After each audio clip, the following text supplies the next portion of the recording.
J'ai vu beaucoup de personnes coincées parce qu'ils veulent attendre d'être payés. Non, si c'est vous, regardez un problème que vous pouvez résoudre, commencez à tester, commencez à servir des personnes sans être payé pour tester et voir s'il y a un vrai besoin, si vous répondez à une vraie problématique sur le marché et peut-être que ça va vous ouvrir la voie à pouvoir aller plus loin, n'est-ce pas?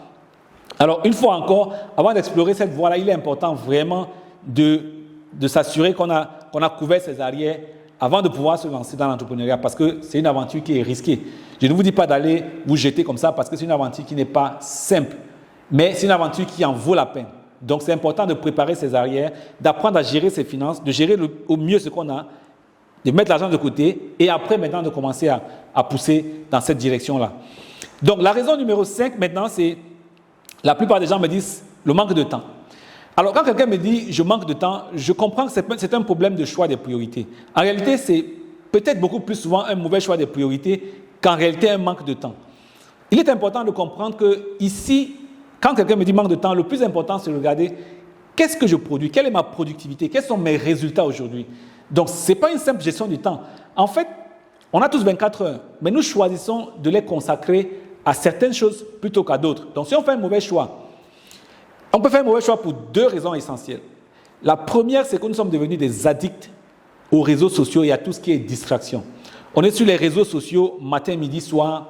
On est sur la politique. On parle de politique alors qu'on n'est pas politicien. On parle de politique à longueur de journée.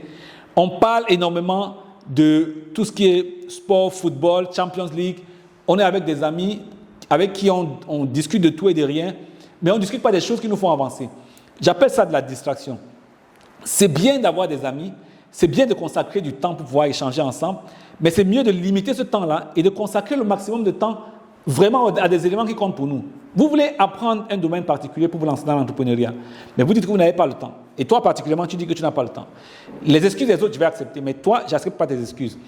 Il est important d'éliminer certaines distractions comme les réseaux sociaux improductifs. Les amis, vous vous asseyez pour refaire le monde et ça ne vous fait pas avancer depuis des années. Regardez en arrière, qu'est-ce que vous avez tiré comme bénéfice? Il est temps de tirer un trait et de dire « je vais choisir d'utiliser différemment mon temps ». La deuxième raison, comme je disais, il y a la distraction, mais la deuxième raison, c'est vos émotions ou tes émotions par rapport à l'argent. Je pense qu'on a un grand problème, nous, à laisser partir un peu d'argent pour racheter notre temps. Le temps, c'est la ressource la plus précieuse que l'or et le diamant réunis.